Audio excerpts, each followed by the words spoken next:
and welcome to Ludonarrative Dissidents, Episode 4, Delta Green. This episode, we're going to be looking at the new Delta Green, not the classic 90s Cthulhu supplement, but the standalone role-playing game put out by Arc Dream Publishing, both the Agent's Handbook and the Handler's Guide. And with me, as always, is Greg Stolze and James Wallace.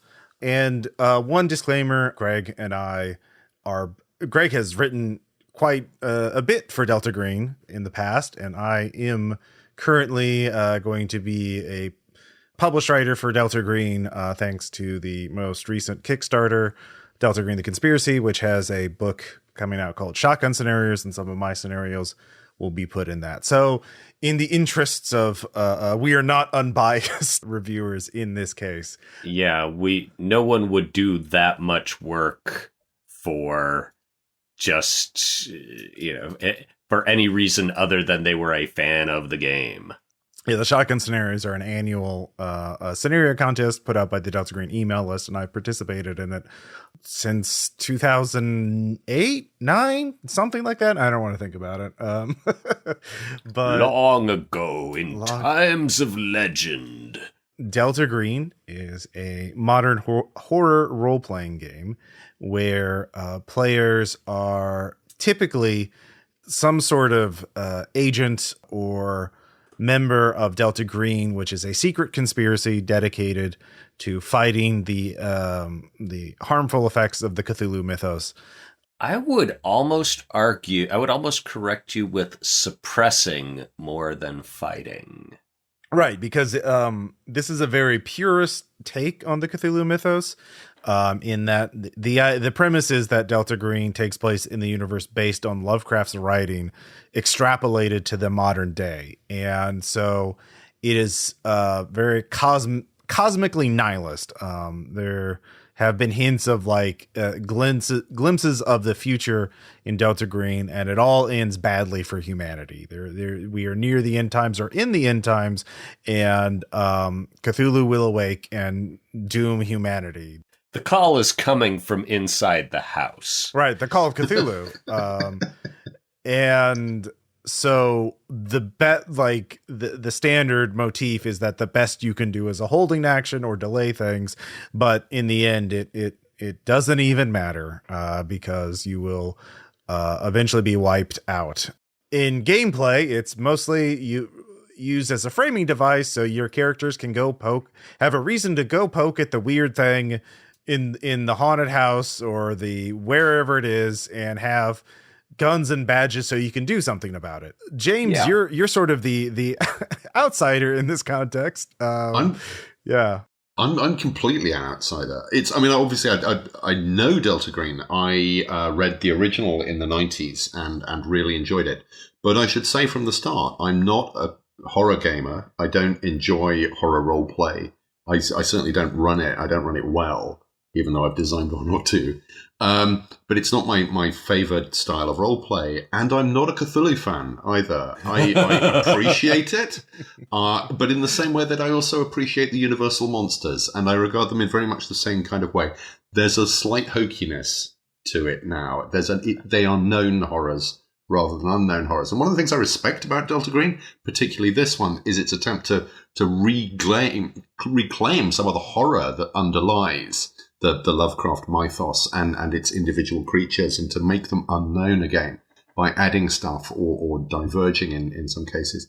Or just doing some entirely new thing. This is the people who are deepest into this, you will find in their writing on how to run Cthulhu-esque and Lovecraftian role-playing games. You'll find a lot of make up your own thing. Don't do something out of the book. Don't let your players know what it is. Mm-hmm. And I think this is in some ways at war with, for many people, the appeal of this is, okay, I'm going to play Delta Green. I'm going to deal with some mythos stuff. And I wonder if it'll be deep ones, because they're creepy and I don't like them. Yeah. So it's an interesting tension in a game that is absolutely filled with interesting tensions, which I'm sure we will touch on. Sure. And when you say it's absolutely filled with things, it's absolutely filled, full stop. We're talking about essentially the latest edition, which is 2 books, which total almost 600 pages or 550 pages or so for the Agent's Handbook and the Handler's Guide. They are big, thick brutes. They are huge. And they go into incredible detail about what Delta Green is. Delta Green itself is almost a conspiracy. It's an agency so secret that it barely exists. It refuses to let itself know about it.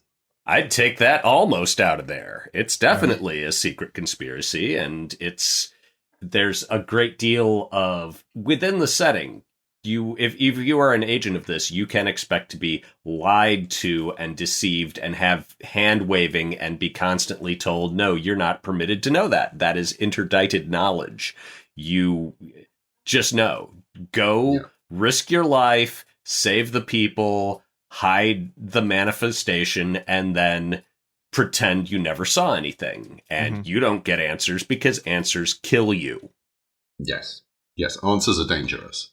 And I mean, in the book, even in the canonical setting, is that there are 2 aspects of Delta Green. One is called the program, and the other is called the Cowboys. And the program has a official government sanction and authority, and the Cowboys are a collection of federal agents working on their own and retired agents and other people. Basically, they're fanatics who are more or less domestic terrorists, only they're targeting, who they perceive as mythos threats. And sometimes they're right.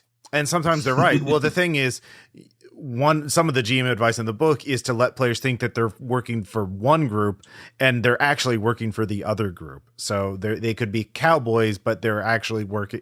They think they're cowboys, but they're really under the auspices of the program, or they think they have official authority from the government, but they're really totally working illegally, working as cowboys. And just being manipulated by someone in a high enough position that they can get them reassigned to farcical training missions while, in fact, they're off on Owl's Head Mountain. Right.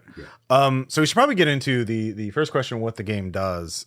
Talking about the basics of the system. Now, James mentioned, Delta Green was originally a 1990s published, I believe in 96 or 97, probably a couple of years earlier, I think, supplement or source book or campaign setting for Call of Cthulhu. And that's where its sort of reputation began. And then, of course, was reprinted, I believe 5 or 6 years ago, I think 2016, 2015, something like that, for the Agent's Handbook. 2016 for the Agent's Handbook. Yeah, 2016. The Delta Green box set Monolith of Despair comes out in 2016 and everything turns to shit. Is it a coincidence? I think not. But the system has not fallen far from its tree. Yeah, it's a percentile system. You can it's not a revolutionary new system because they did not want a revolutionary new system. Right. But they did want to improve. They did have some ideas to change about the Call of Cthulhu system. And I find it interesting because I'm also now Call of Cthulhu, like 6th edition, sort of forked into Delta Green over here. And then you could look at Call of Cthulhu 7th edition. And both are mechanically distinct from 6th ed, and 6th ed, first through 6th ed of Call of Cthulhu is all pretty similar. What does Delta Green do differently? So it is a percentile-based system, as you said, but it uses the system that I first encountered in Eclipse Phase, which are doubles or crits, i.e. an 11, 22, 33, etc. And it's a critical success if you roll under your skill or attribute check or whatever it is, and it's critical failure if you roll over. So like a 99 is almost always crit failure. And then for opposed rolls, they use blackjack rules, which is highest roll that doesn't go over. So if you dodge at an 8 and your opponent shoots you at a 23, well, I guess you're shot. Unlike Eclipse Phase, of course, there's no sort of, moxie or willpower to flip rolls or anything like that. Yep. Unknown Armies Third Ed does the same thing, doesn't it? It's pretty similar in that. Every edition of Unknown Armies has done that, except Unknown Armies has always let you flip flop stuff if it falls within the parameter of, yeah, but you really care a lot about this. You care about this enough to bite someone, actually.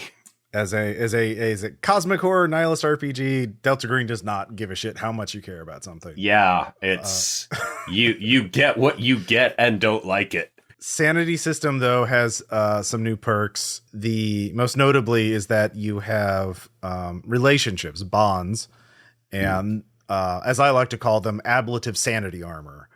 Those are to NPCs. Let's make it clear, not to the other PCs. Is it ablative or ablative? I always said ablative, but I have not actually looked up how to pronounce that.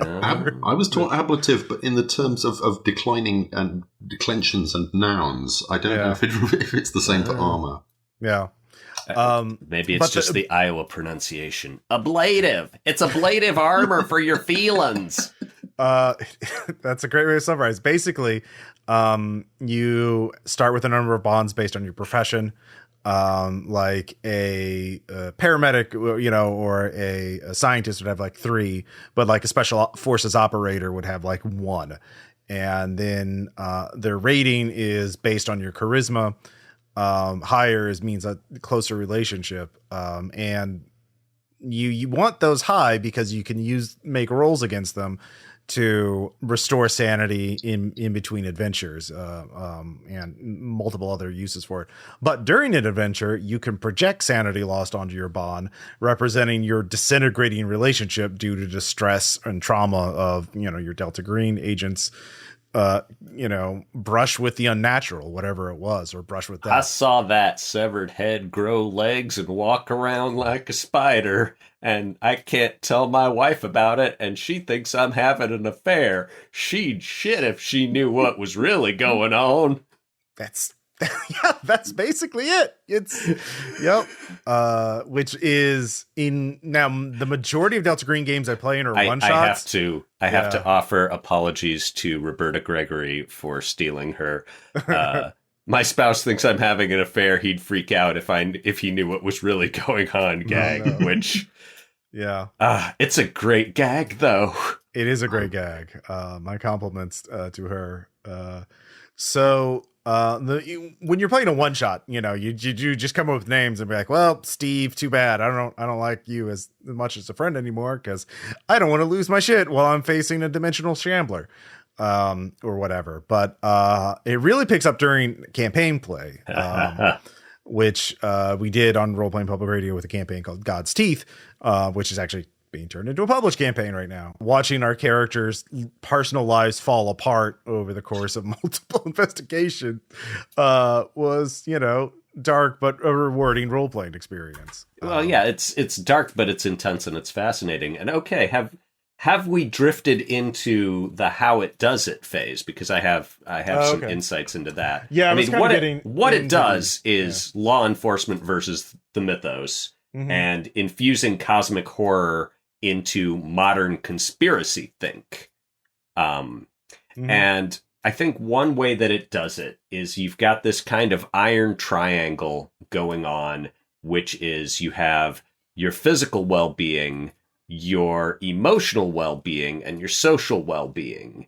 And you're gonna take it on something. You can kind of add another dimension of professional well-being in a few of the scenarios I wrote, where it's like, oh yeah, if you do this, you are just gonna always be that cop who beat up a restrained subject on videotape. That's the end of you as a professional law enforcement officer.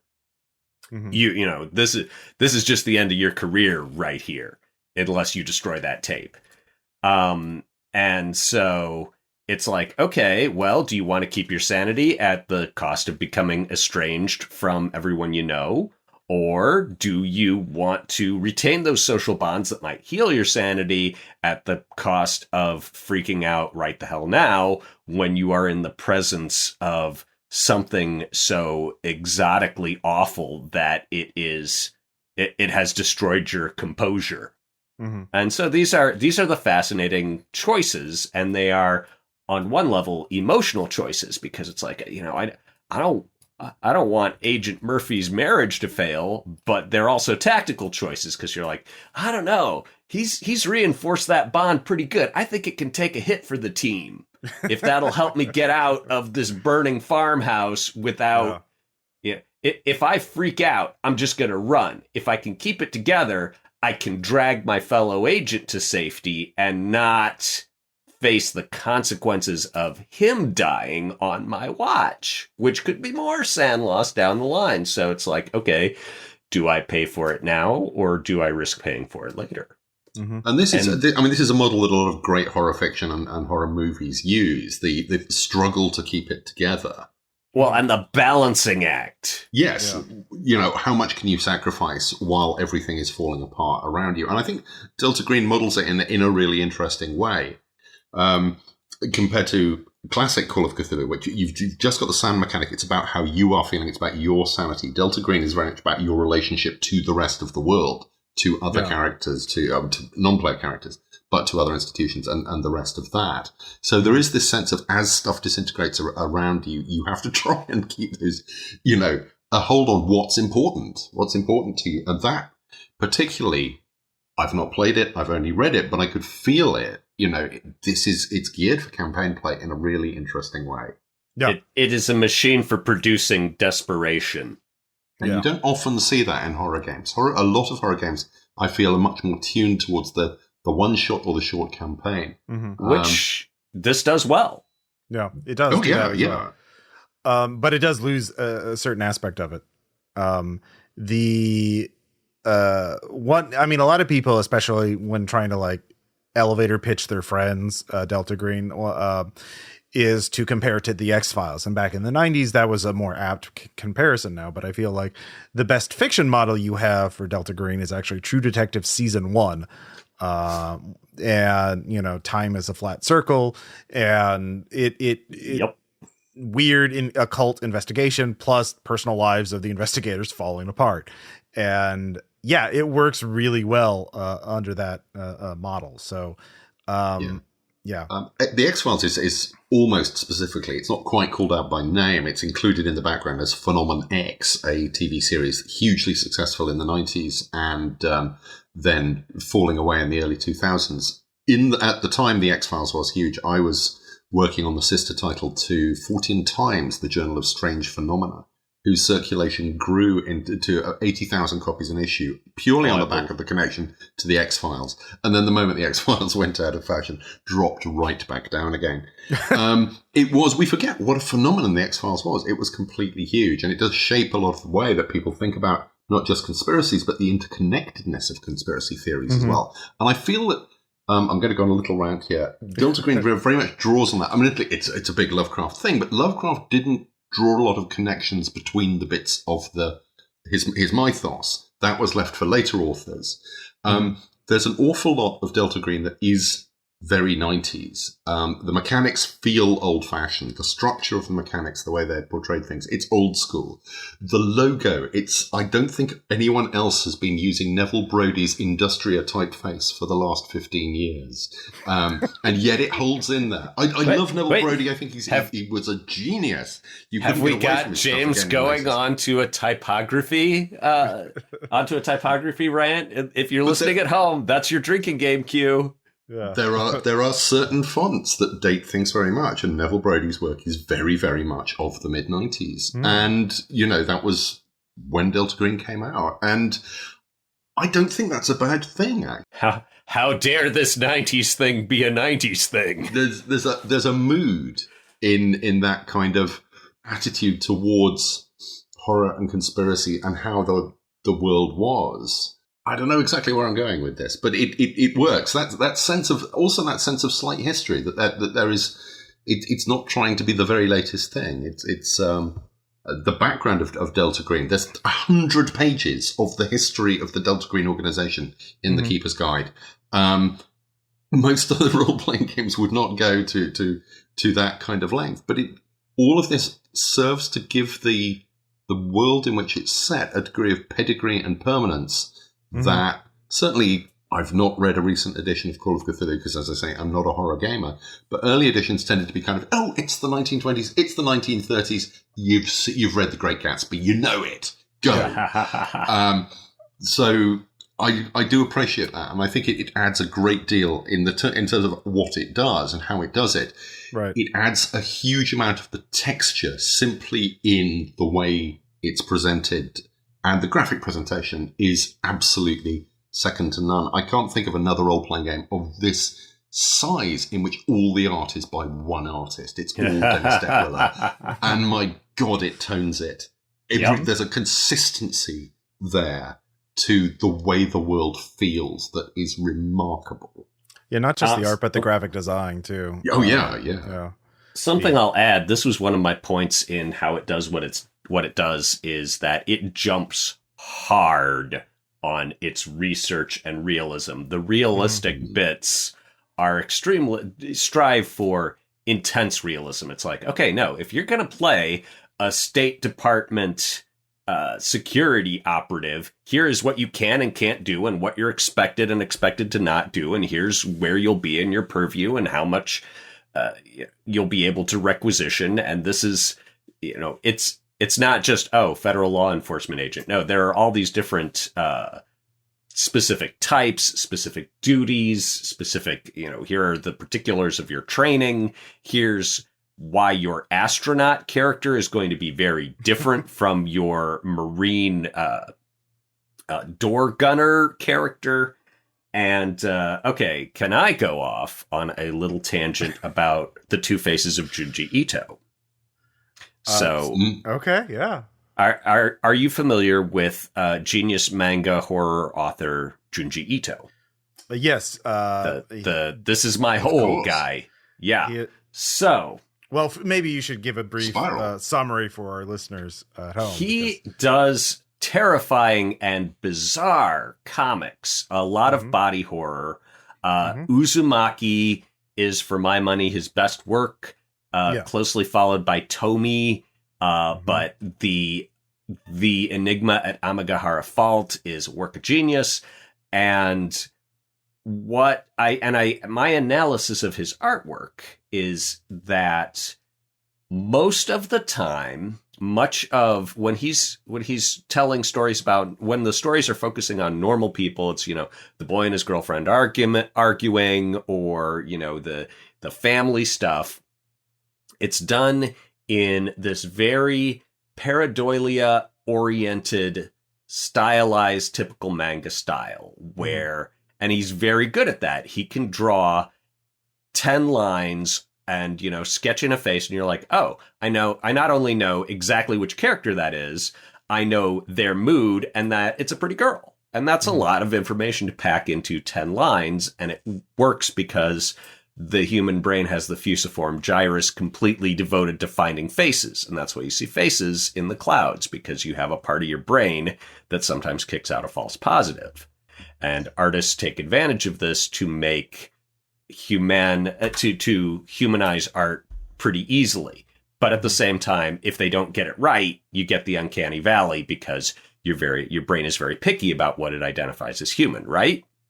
So one thing Junji Ito does is make very simple drawings that your brain will accept as looking like a realistic human being. And then when things go wrong and the human form is distorted and perverted and twisted and crushed or whatever, he does that in a much more intense style with a whole bunch of cross-hatching and intensity and density of artwork, right?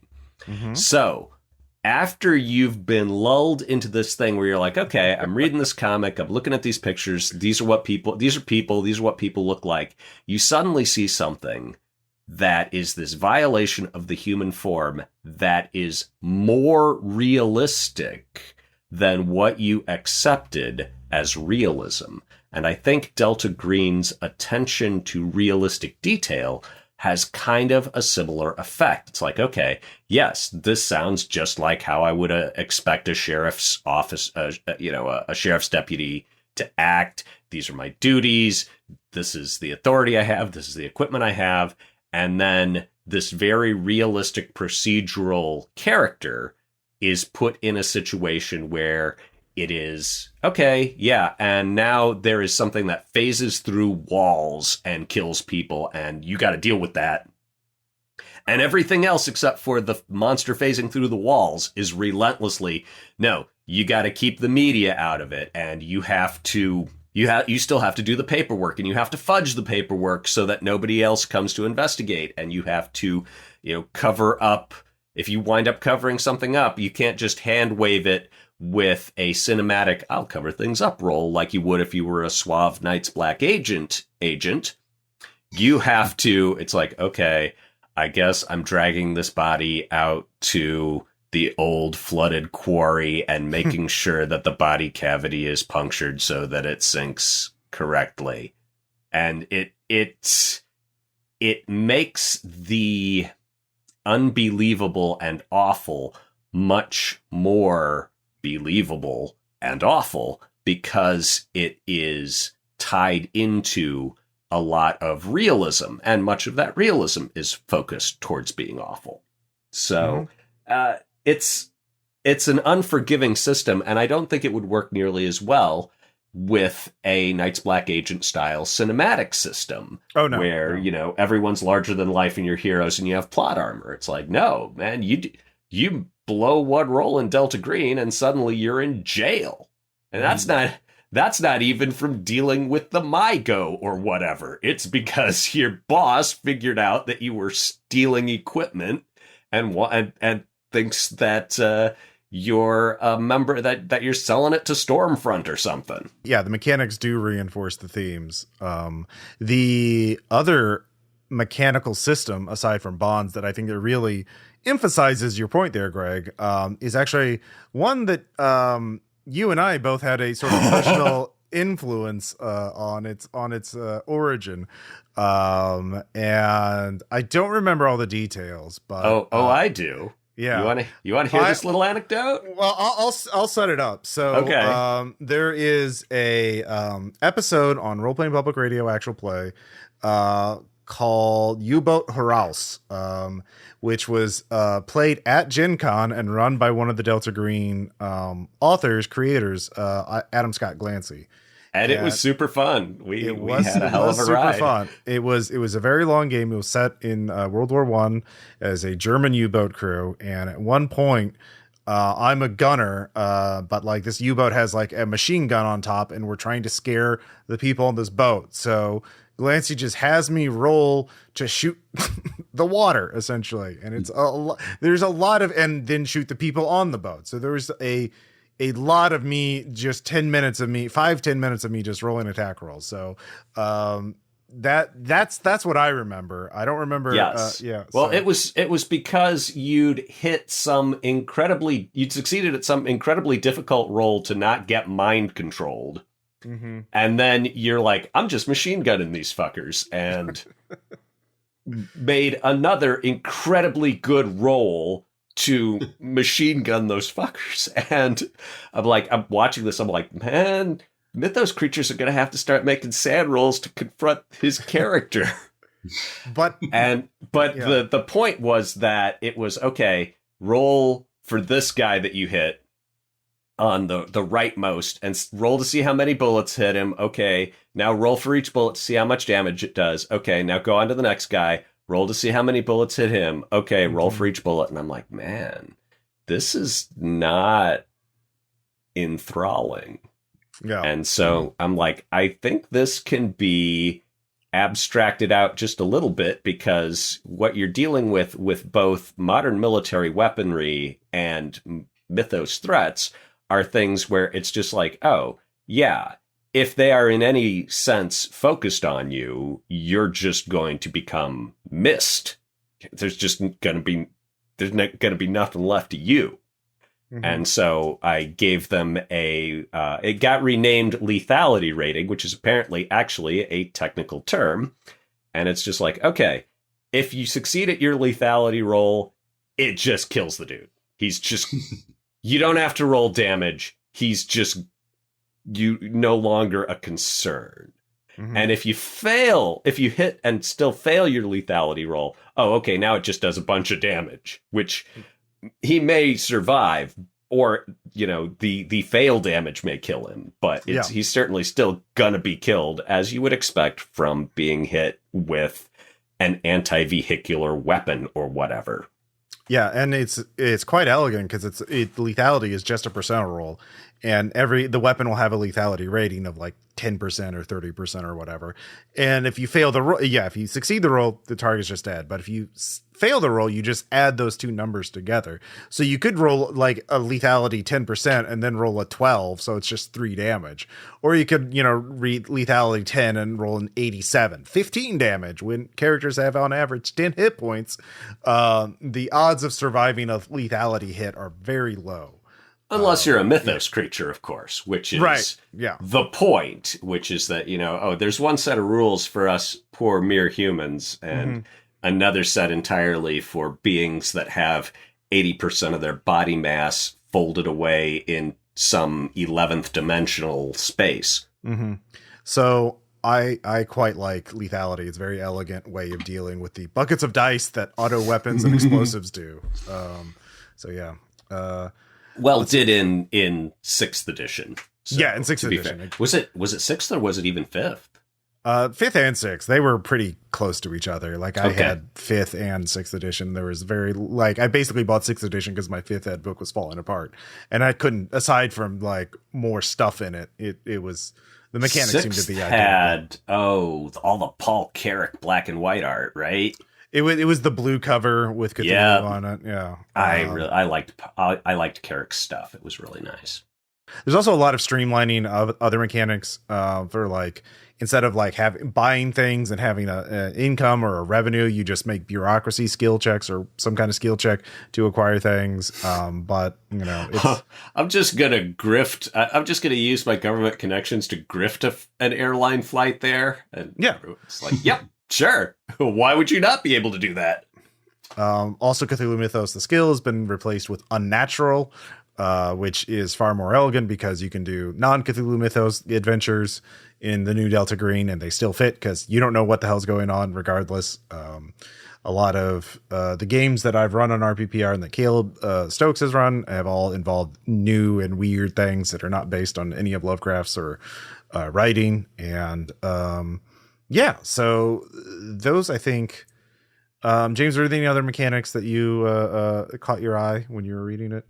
Nothing specifically, no. It just this sense that, we've talked about a lot of stuff, not necessarily the really cutting edge stuff, but stuff post Forge. There's very little in here that it feels even post Forge, let alone post Apocalypse World or post Blades in the Dark. But it all works, and it works to really create an atmosphere and create a tone as you're playing. There's very little GM advice. I got to towards the back of the Keeper's Guide and the Handler's Guide. I must stop saying Keeper. Yes, you must. I must. And think, okay, now advice to the how to actually run this thing. And we've probably got about 50 pages to go. This is going to be. Oh wait. There's like 4 or 5 pages. It's I can't remember how many pages it is. It's very short. But by that point, you don't need it because the structure of the rules and the tone that the background and all the information you've got clearly communicates, and also the sample adventure. 2 things. The sample adventure is really good for demonstrating what a Delta Green's adventure should look like, and there is an example of play. It's not a terribly long example of play. I love examples of play because nothing communicates the tone of a game and how it's supposed to run like a well-written example of play. I've probably said this before. When we did Nobilis, which was a difficult game to run, we had a 17-page example of play in there. And it's just fun to read. But by the end of it, you understand how the game works and how it should be run and how it should be played and how characters interact. And it's, for a game like Nobilis, quintessential. Delta Green, not so essential, but by God, it's one of the first things in the player's guide, agent's guide. I think it's in the agent's guide. And it sets the tone so well. Mm-hmm. There are moments I was reading through this and I was thinking, why is this in this place within these two books? And then a few, maybe 100, 200 pages later on, I'm going, oh, now I understand why that was there. Because it needed to set something up. It needed to set a certain overtone for that. When we get to this section, you understand more context or subtext. Or it's really nicely done. It's put together by people who have been thinking about this game seriously for a long time and really understand how it works and understand how to communicate that. And I would say if someone is thinking of putting together a big role-playing rule book or a big role-playing system, don't just slap it together. Read Delta Green as almost a textbook of how to communicate to GM and players how the game needs to work, how the game's world works, how the mechanics work, and how it all comes together. How it feels, really. Yes. Thank you. That's. I was just running away with myself there, thinking I was being paid by the word again. Ha ha ha.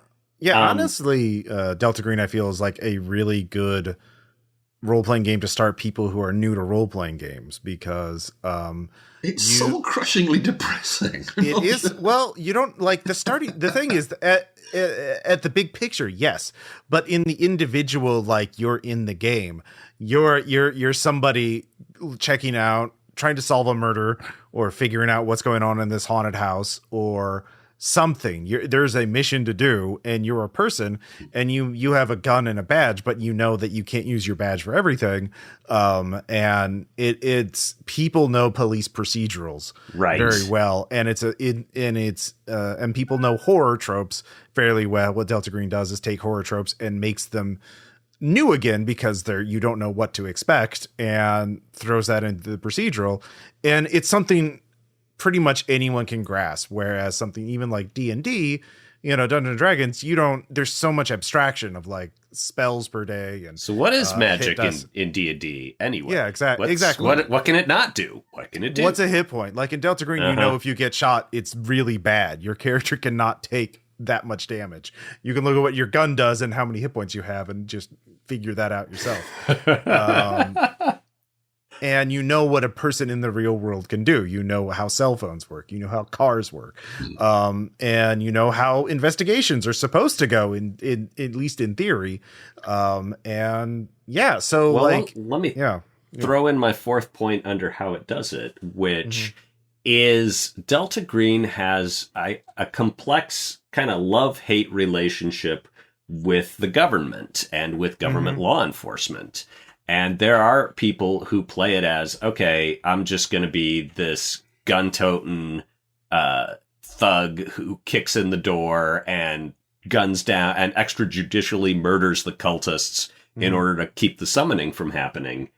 And the uncomfortable question at the core of a lot of Delta Green, it's been described, I can't remember who described it, as doing the unspeakable to stop the unthinkable.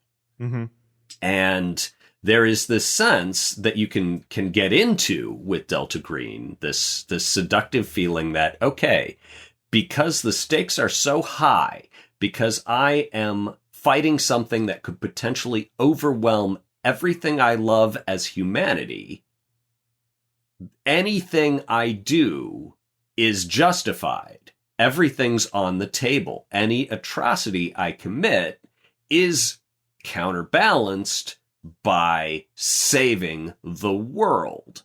And Delta Green does not let you get away with saying, yeah, that's totally right. That's, it's just a scale and you gotta weigh things. It's like, okay, no, if you are a bad lieutenant in order to stop the mythos, you're still a bad lieutenant. Doing the unspeakable to stop the unthinkable positions these federal law enforcement officers and military. It's like, yeah, you guys are the guys doing the unthinkable. And it can, I think at its best, call in these sort of moral weight questions of, okay, when is it okay to do these terrible things? And, the answer that I think a moral adult comes up with is, well, when you have no better choice and the stakes are incredibly high. And, in most cases, it sort of throws a light on when we see this sort of malfeasance in the real world where it's like, there's no way the stakes were that high. They didn't do that because they are tormented anti-heroes. They did that because they knew they could get away with it.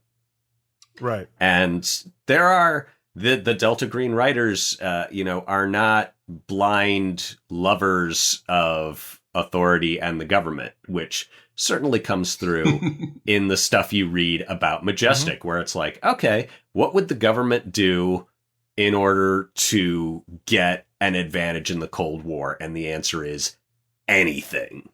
It's like, oh, yeah, you've just found out that the aliens are abducting U.S. citizens and doing stuff to them.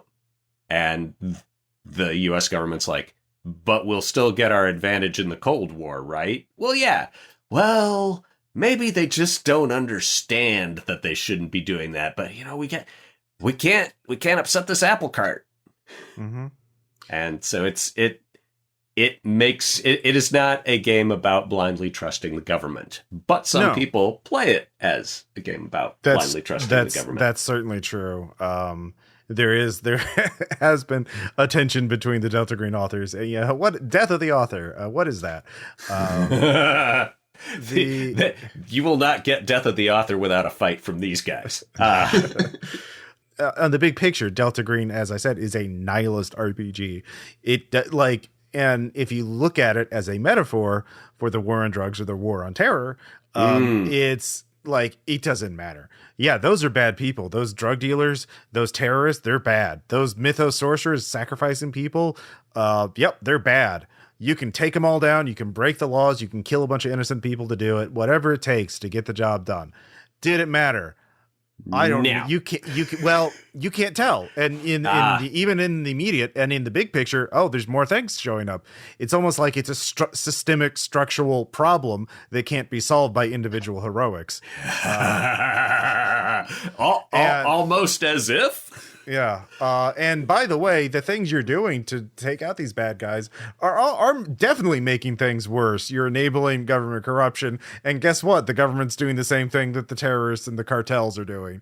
And it's making you bad. It's making you less able to love the people you purport to be protecting. You're doing all this like, okay, I've got my bond, which is, little Timmy, and will I get home for little Timmy's softball game? Well, I won't, because I had to go put a bag over the head of some cultists. I almost said terrorists, because that's just flows out of my mouth naturally because of the media environment we've been in for the last couple decades. But yeah, I'm going to go interrogate them, and I'm going to miss the ball game, and I'm going to become estranged from my son, but it's totally worth it because I stopped a cult, I guess. Yeah. But I mean, the other side of this is that sometimes it's worth it. This is a story that, I've heard often in a religious context, right? Where the way the anecdote goes is this guy's walking on the beach in the morning, and he sees that the high tide has left behind just hundreds and thousands of these red starfish, just a mile of beach, starfish as far as the eye can see, and they're dying because they've been washed out of their habitat. And he sees this guy who's, kind of walking along and picking up starfish and just hucking them back in the water so they survive. And the narrator of this anecdote is like, "What are you doing, man?" And he's like, "I'm saving some starfish." It's like, "Look, there's a mile of dying starfish. You're not going to make any difference. That by the time you make it another 10 feet, they'll all be dead. You're not changing anything." And the guy looks at him, and he looks at the ground, picks up a starfish, hucks it in the ocean, and says, "Made a difference for that one." Mm-hmm. And that can also that can be the bizarrely upbeat. I hesitate to say upbeat in relation to anything with Delta Green, but this can be the reward. Is that every now and then you're like, okay, no, I did help. I did figure out the mystery. I did stop the incursion. Or at least pushed back the date of the apocalypse by a day or half a day or something. Just postponed the inevitable a little bit further. When we were doing Warhammer Fantasy Roleplay, about the same time Delta Green came out, Hogshead Publishing, the company I ran, our ethos was basically set in the Warhammer Old World, which is, this version of not medieval Europe, early Renaissance Europe on acid, basically. But our attitude was this: chaos will win. The victory of chaos is inevitable. Everything that you are doing is simply fighting back the inevitable. The question is, how long can you keep doing that? How long can you keep it at bay? And it's a really potent setting. It's a really potent enabler and motivator for player characters as well. What can you do? What is the most that you can do? It works really well. I mean, I think it works particularly well here. It's straight out of Norse mythology. Ragnarok's coming. You guys have all seen the prophecies. You know you lose, but until you lose, you're still fighting. So and for most playing groups, well, I don't know most, but like a lot, certainly the attitude of actually playing Delta Green is that that whether or not it actually means anything to do it doesn't matter, because you just want to engage with the narrative. You want to find out the mystery. It's the central conceit, though, of Delta Green is that it's a framing device. Like all of this setting, all of this background is not. It's basically opposed to, say, like the old World of Darkness with the meta plot, and like there's one storyline and you get to witness it. It is we've set up all these ideas, and there's mutually exclusive ideas, and there's weird ideas and hints of ideas, and just pick whatever you want to tell a story of modern horror and give your characters a justification to go into the dark where the spooky things are, and go poke them real hard. And see what happens. Watch as they poke back. Yeah, basically. Yeah, if you listen to Tynes has said on more than one occasion, even in just my presence, that the Tynes, John Tynes, one of the progenitors of Delta Green, was for a long time. A lot of people just assumed it was him and would just say John Tynes is Delta Green. Yeah, to his and everyone else's great annoyance. Yeah, it's like, no, Detwiller, Glancy, Crow, there were a lot of hands put in on this. Blair, the recently late Blair Reynolds, and so, but his point was that the first Delta Green or first Call of Cthulhu game, I misspoke, that he played was Masks of Nyarlathotep. And he talked about how much he hated it, that, it was a high fatality campaign. And every time a character died, they'd just roll up a new character on the most tissue thin pretext of, the bartender decides he's going to come with you to grab a shotgun and fight these weird cultists for no reason. And so he's like, I wanted there to be a larger overarching narrative reason for people to go to horrible places and do uncomfortable things. And, his Pagan's early project, The Golden Dawn, was like, okay, why are you going into all this weird occult stuff? Because you're in a group that's into weird occult stuff. But then it escalated with Delta Green, and it's, why are you going into these horrible places to see these to have these unspeakable revelations? And it's like, because it's your job, it's your duty, you gotta do it. It's not because your uncle left you a weird bequest in his will. It's because you've been told by authority that your authority rests on being willing to complete these missions and perform these tasks and learn these truths that can kill you. It also, I do like Delta Green because it's a government agency devoted to fighting the mythos, and they understand, or at least they know it's bad, so they choose people who have those kind of skills to fight. it kind of skips the early part of my experience, for example, with Master of Nyarlathotep, where players started the campaign making librarians and reporters, and by their third or fourth character, they're like gun runner, KGB assassin, other KGB assassin, like. KGB assassin's badass brother out for vengeance. I think they actually did choose brother and sister KGB assassins. Nothing said. I think I watched that Netflix movie. Yeah. So we just skipped that first part about like, oh yes, I'll make a well-rounded character, and then be like, nope, gotta make a murder hobo if I'm gonna make a dent against these guys. Yeah, KGB assassins aside, Delta Green is a great framework for modern horror, and I mean, there's even advice and sort of some information in the book. You mentioned Phenom X for doing actual Delta Green agent games where player characters are, just some schmuck. Just random people. Like, you can make normal civilians, like just normal ass people, and dealing with some sort in case you felt that being an empowered federal agent wasn't quite hopeless enough.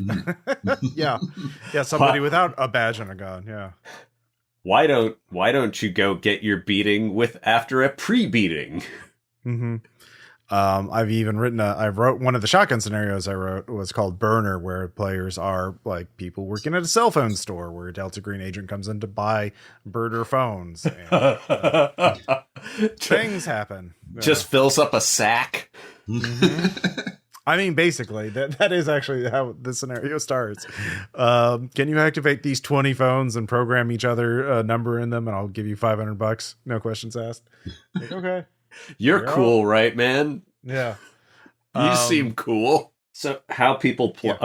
Yeah, how people play it. Like, I've... Not only for my own games, but watching sort of the Delta Green community, I do know there are people, there are campaign groups, but obviously, actually, one-shots are like, just very focused investigations or scenarios are very common in Delta Green. And popular.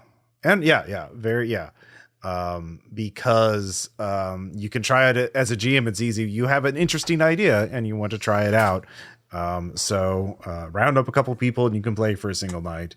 And moreover, I'll add in the idea that, okay, when you were saying that Delta Green might be an okay game for beginners, despite its gnarly nihilism, it's also, if you're going to just run one-shots, it's not that hard to GM, because everyone goes into this, or can go into this knowing like, okay, yeah, we're just going to get fried. We are just jumping in the frying pan here.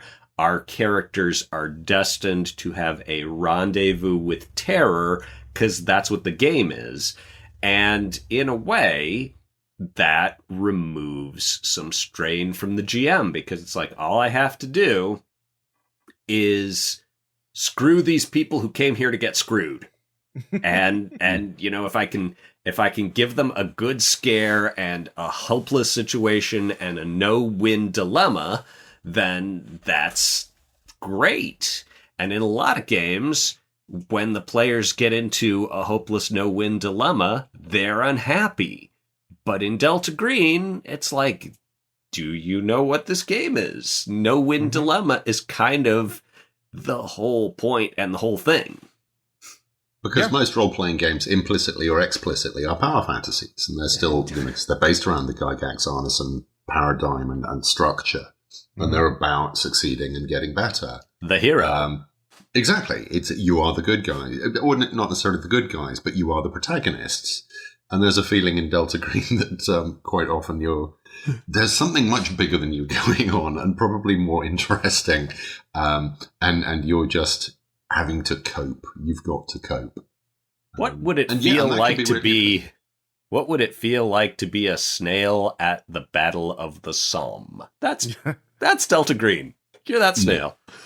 Well, I mean, I also think like we mentioned True Detective as sort of as a very like great model for Delta Green, but I think a lot of new horror, recent horror, has really leaned into the the idea of Delta Green. I mean, I know that, for example, not just horror, not just movies, but like there's very strong Delta Green vibes in the SCP fandom, which is a sort of community of people making up scary monsters and things that are controlled and contained. I was going to call out SCP at some point, in fact, because there is now actually an SCP role playing game, which I haven't seen. I'm just aware of it. I saw that it was doing quite well on Drive-Thru recently. But it's coming from very much the same place, except SCP is much more you are the heroes. Except you're the heroes, but you might die. The chances of it going horribly wrong are much higher. At least from the SCP fiction I've read in short films, fan films. Your chances of dying are much higher than in, say, 13th Age. Yeah. Yeah, true. But I think there's a lot of like, and a lot of like what Delta Green publishes, we're focusing on the core books. They focus on like the kind of things that are more interesting and more relevant in terms of for horror fans than say like slashers and torture porn, this genres of horror, like what you would call creepypasta and what would you call, urban legends and conspiracy theories. And Delta Green sort of encourages you to take these sort of like nebulous and, anomalous things that are happening out on the fringes and shove your face into them. There's, in fact, in the Handler's Guide, there is a large section on constructing your own monsters and rituals and like how to give them stats. And they have Lovecraftian monsters statted up, all your classics, deep ones and ghouls and whatnot. But like, you can look at what like Caleb did with Somewhere Lane, which is technically a Delta Green game where the player characters were paramedics and they encountered something really cosmically horrific. Or the one that I wrote that is getting published. Well, one of them that I got published for, that will be published for Shotgun Scenarios, is called Bestow. And Bestow is actually a dungeon crawl, but it's a dungeon crawl that is an art museum, which is also a hypercube. Spoilers for Bestow. I think I saw your map for that. Yeah. And I just took a map from somewhere else. Like I actually got the idea from a friend of mine who ran a Trail of Cthulhu adventure with a similar premise. And I was like, yes, let me take that idea and make it Delta Green. It's mine now. Yeah, basically. So it's just a really versatile structure to tell modern horror stories in. And because you don't have empowerment. You don't have to worry about like the Night's Black Agents problem, which we talked about, which is like your characters can be more badass than the vampires if you don't balance that just right. Or one shot or have an anticlimactic battle because your character can use their special ability to one shot Dracula, for example. And Delta Green, you really don't have that problem. Because you can just say it's immune to your weapons because it's not meant to be killed. Why do people play Delta Green is in some ways a touches on the larger question of why do people like horror? And this is something that I liked horror for decades before really trying to answer this question. And I would watch something, I'd be like, this is so gross. This is so bleak. Why do I want to watch this? Why can I not look away from the Babadook? What is it about seeing this family in profound grief and torment? And also there's goth. Someone recently on Twitter described the Babadook as goth gritty. And I'm like, yeah, that's great. I wish I could remember who said it, but that's the transitory nature of Twitter. And so it's like, okay. And I saw someone, again, I wish I had attribution for all these thoughts, but someone suggested that horror is a popular genre with women because it is the only genre that says, yes, you are right to be afraid. You're not imagining it. You shouldn't go in that attic. There are people who wish you terrible ill. You should be alert and you should watch out. And it is the genre that takes your fears seriously because it is the genre of fear. And I feel that in some cases with Delta Green, I mean, what the simplest answer of, why play Delta Green is that it's intense and afterwards you feel better. And that, you go through this thing where like, oh man, I played this tormented FBI agent and his wife gonna leave him and he failed when it was crucial that he succeeded and it was such a bummer for him and he's gonna be scarred for life and also something ate 2 of his toes and boy, that was a great game. And I'm sure glad I'm not that sorry sumbitch. That's whoo, and you mop your forehead and you go have some beers, and every joke after the Delta Green game seems just a little bit funnier. You feel better afterwards. Can I go on another tangent? Because I have a friend who is a academic psychologist. So not a, talk therapist, how do people feel psychologist, but a studying the human brain psychologist. And his specialty is physical pain and when people voluntarily choose to undergo intense physical pain.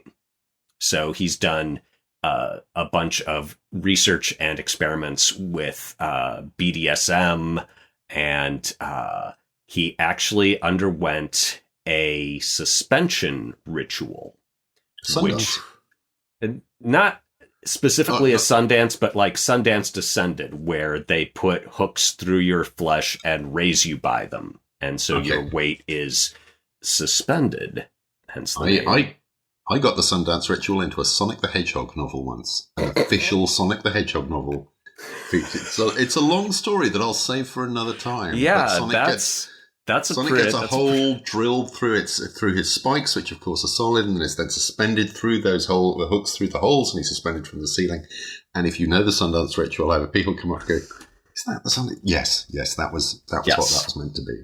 Well, so the point of this, I was asking my buddy about. I'm like, wow. I'm like, is it as horrible as it sounds? He's like, it's more horrible than it sounds. He's like, it is by far the worst pain I've ever experienced. You cannot resist this. You can only completely surrender to it. That is the only way to deal with it. And I'm like, dude, I'm like, wow, well, I bet you're glad that you're never going to have to go through that again. And he's like, I might do it again. And I'm like, the fuck? Why? What reward could possibly be worth that degree of suffering? And he looked me in the eye and he said, for about 6 months after the suspension, if there was something that bothered me, but I couldn't do anything about it, I was able to let it go. I was able to just stop thinking about it and stop worrying about it and say, if I become able to do something about it, I will do that. But since I am now unable to do anything about it, I'm not going to bother thinking about it. And I'm like, okay, yeah, that's an amazing reward. That's pretty great. Mm-hmm. And so I think this is like, in some ways, playing these horrible games and reading horror novels and watching horror media is a little like 1/1000th part of that. Is that, okay, I'm gonna pay this off, and it will recalibrate my anxiety levels and give me, ironically, a more realistic view of my own troubles. So that's, I think, part of the appeal of horror gaming in particular. Mm-hmm. In specific to Delta Green, there's a little bit of sometimes you just want to see and do the worst in an imagined space so that you can get a handle on it. And the power fantasy of tabletop RPGs is, I'm going to do something I never could in real life. I'm going to be a powerful wizard. I'm going to be a superhero. I'm going to be this badass vampire killer or mech pilot. But the Delta Green's kind of dark side of that is, I'm going to do things that I am morally or emotionally incapable of doing in real life, just as, to experiment with this. What is it like to be a bad cop? Because we all know they exist, and, the idea that they are out there and that you have to deal with it, you may have to deal with this at some point. It's like, okay, I want to understand this instead of just being anxious about it. And so, you imagine how this comes about. And so it's a little bit of that. And, part of it, watching the car wreck. Part of it is, exercising power is pleasurable. Part of it is, I think Delta Green has that weird energy where you get to be both the bully and the victim.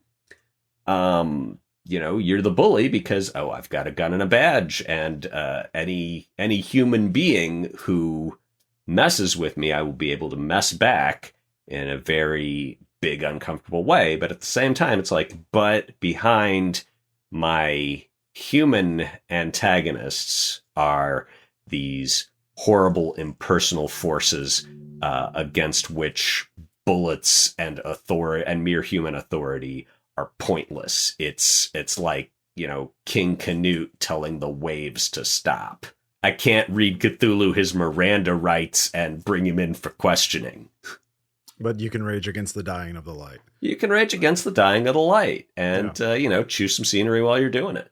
And it'll take you to some uncomfortable places sometimes. But again, what I was saying earlier on about the structure of it is, I get the sense that some, I'm just going to say keepers again, some handlers could take people, could take it too far. But it's the same with any game. Any game can be taken too far. But this is a game that exists in this kind of 90s world entirely before X cards, entirely before any of the safety mechanics about not putting players into somewhere where they're uncomfortable. Being uncomfortable is, I think, for some players, perhaps almost some of the point. You want to feel squicked. You want to feel out of your comfort zone. Not necessarily, partly from what you're observing, but also within Delta Green, this element of body horror. It can be what you are becoming, not just mentally, but physically as well. Things can be inside you. Things can be doing things to you. There's the theory of the magic circle. Johann Huizinga, who I talk about too much, who was the first guy really to talk intelligently in an academic way about games and how games work and how we play as a species. This is your improv book guy, right? No. Who's a different guy? No, that was I'm blanking on his name. Well, no. John Stone. It's not John Stone. Keith John Stone. This is Johann Huizinga was a Dutch academic before the Second World War.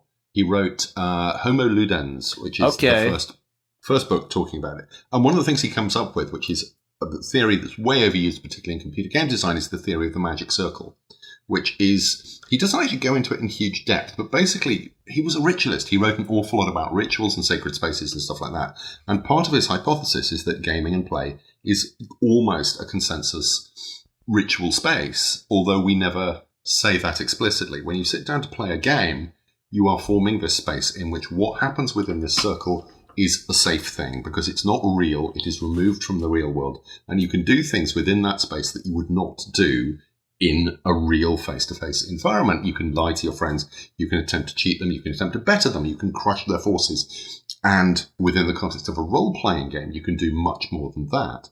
But it's safe because we all know it's pretend. We never say that explicitly, we never... what's the game? The guy who did Man, Myth and Magic, Time Ship. I believe the same author back in the 80s for Yukinto games. Again, he was a ritualist, and there are, I can never remember if it's Man, Myth and Magic or Time Ship that has a ritual at the start that you're supposed to go through with, I think, even a candle. I've never actually read it, I've only heard it described. You don't need that. The simple act of sitting down to play a game is enough to say what happens while we are within this is we admit that we all accept that this is just a consensus reality that ceases to have any purpose or reality the moment we stand up, because this is again, part of Huizinga's thing, he came up with basically 6 things that define what makes a game, what separates a game from other activities or separates play from other activities. And given that he was writing in the 1930s, they stand up remarkably well today. And I think Delta Green really kind of occasionally pushes at the barrier of the, I've completely blanked on the name of the thing I was just talking about, the magic circle.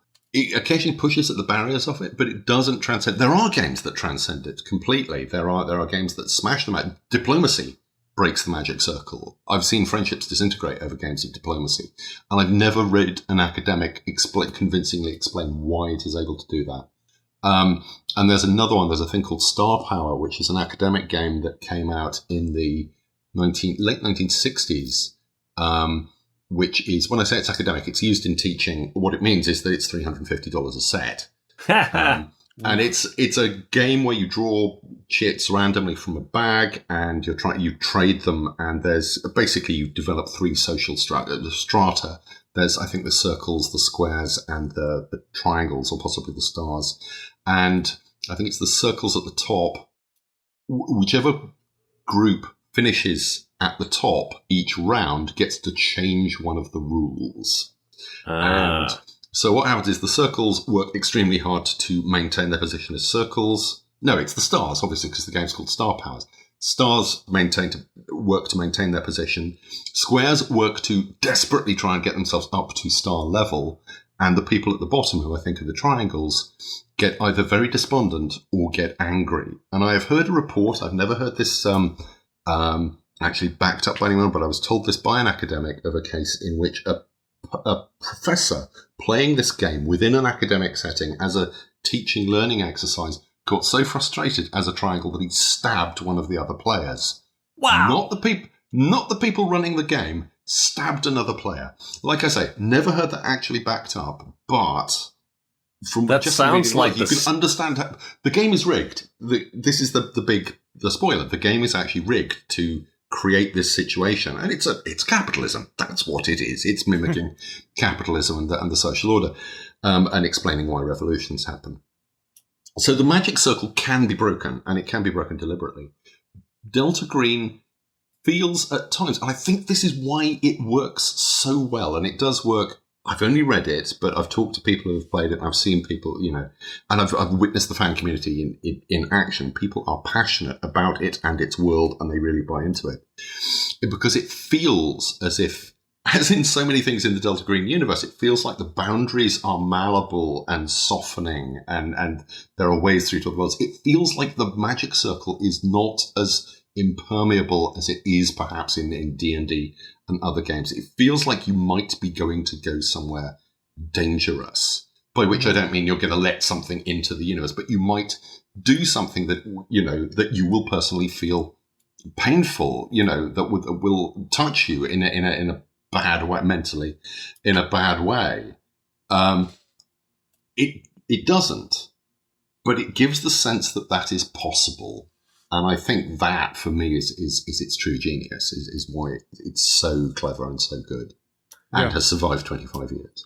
What your magic circle thing reminded me immediately of was the Stanford prison experiment, where on some level everyone knew that, oh, this is just a psychological experiment, and I'm not really a prison guard, and I'm not really a prisoner, but wow, that went off the rails really hard and really badly, and there's a reason that it's a sort of if you listeners are not familiar with the Stanford prison experiment, it is sort of a watchword of unethical psychological experimentation and why you need to have careful controls when you're trying to figure out how psyches work. What this guy Zimbardo did was, and I can't remember what year the Stanford prison experiment. 1971. Actually, I recently read an article talking about debunking it. Essentially, the way the experiment was set up was deeply flawed, yes, and unrepeatable to a degree, because when they've I believe I remember reading that they ran it with a different set of people from like different socioeconomic backgrounds, and they could not get the same.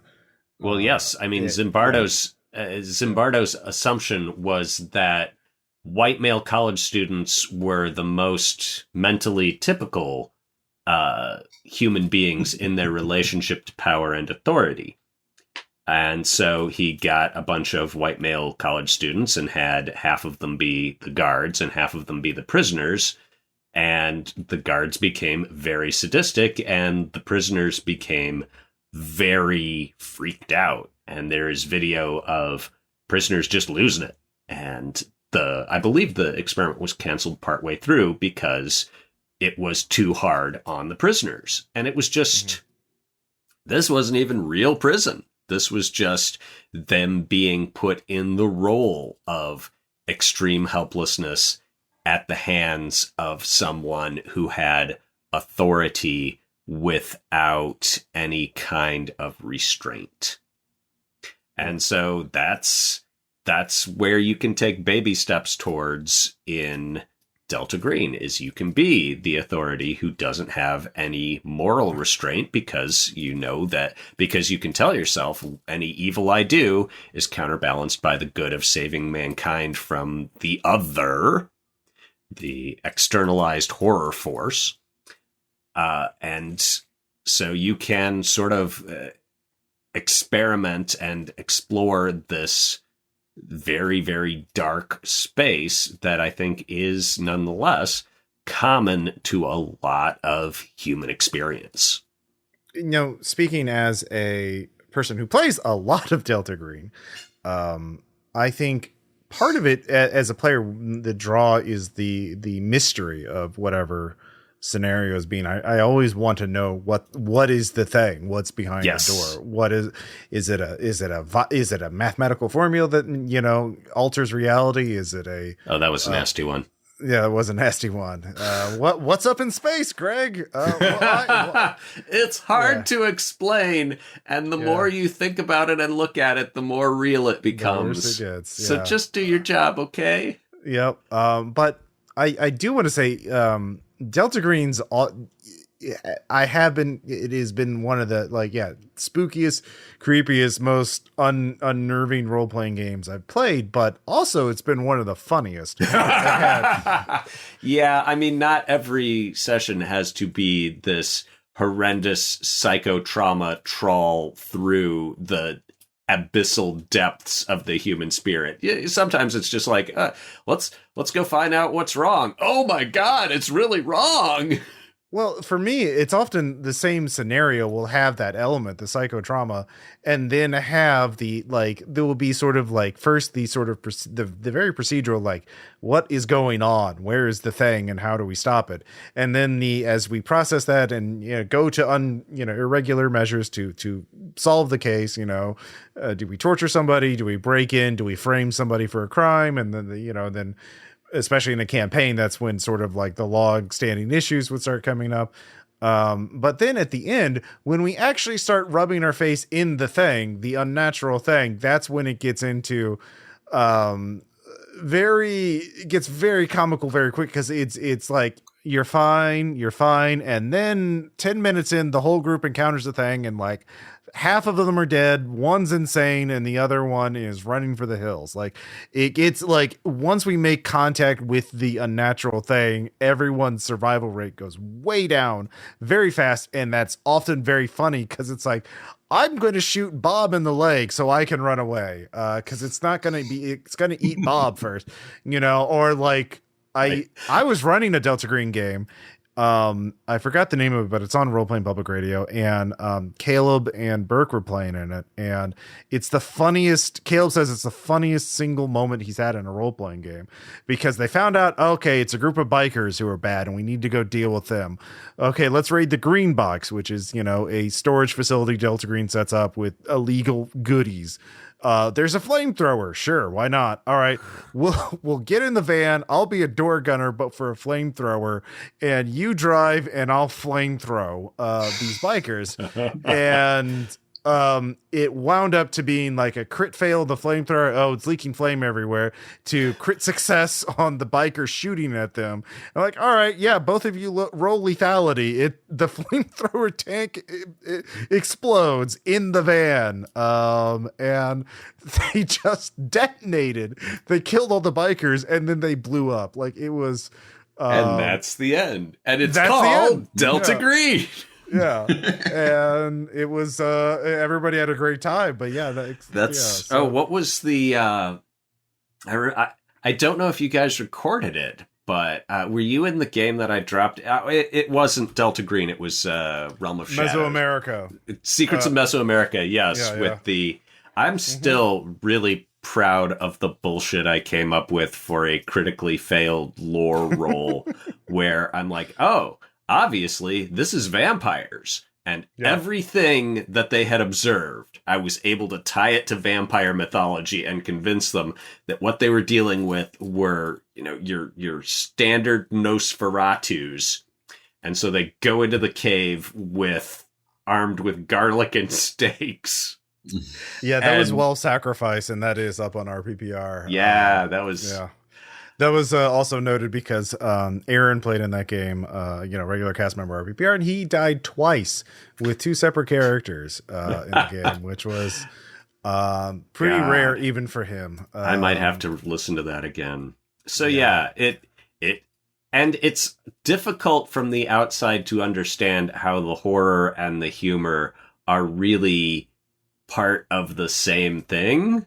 Mm-hmm. But when you feel it, you feel it. Yeah. But yeah, I think that kind of is a great way of summarizing Delta Green. Any final thoughts, James?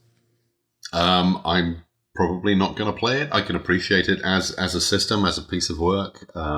Still not the kind of thing I would enjoy doing, spending an evening within its universe, but it is a fascinating universe. And every so often, if you follow Dennis on Twitter, there are kind of murmurs of, maybe TV, maybe something. I think one of its great joys is it's an interactive world. It's a world in which you, as the player, you are a part of it. I'm not sure if watching other people within it will capture what really makes it work. Yeah. But I love the fact that it exists, and I love the fact that there's so much craftsmanship and just the fiction and the little handouts and the layout. It's all so good. It's a very pure experience. Just reading it. If you want to argue against role-playing games as art, I would point them to Impossible Landscapes, which is the new King in Yellow themed campaign. It's like 360 pages long. That Dennis Atwiller relatively brief. Yeah, by Delta Green standards. It's a full campaign, and it covers a tragically underutilized style of horror, surreal horror, which is more like a David Lynch film or Jacob's Ladder, the movie, something like that, as opposed to, again, slashers or SCP, whatever. It's a brilliant work, and I intend to run it someday. It takes a while to sort of process. I'd play in that. Okay, I'll keep you in mind then. I'll definitely be running it online because my players will be scattered across the country. Yeah, and eventually the characters probably will be too. Yep. Parts of them in different parts of the country. You can find Ted in a series of cornfields across 3 states. I liked Ted. Yeah. Thank you for listening. Of course, we'll have a poll up before you listen to this for our next episode. If you want to talk to us about it, of course, leave comments on the Kickstarter page, or I'm at Ross Payton on Twitter. Greg is at Greg Stolze at Twitter, I believe. Yep. Yeah. James is at James Wallace on Twitter. So we've all been there long enough to have our real names. Yeah. We got in early. Yeah. Yep. For our sins. Yep. Thanks for listening. We'll talk to you next time. Yep. We'd also like to thank KB Karma for their generous support of this podcast during the Kickstarter. We couldn't do it without you.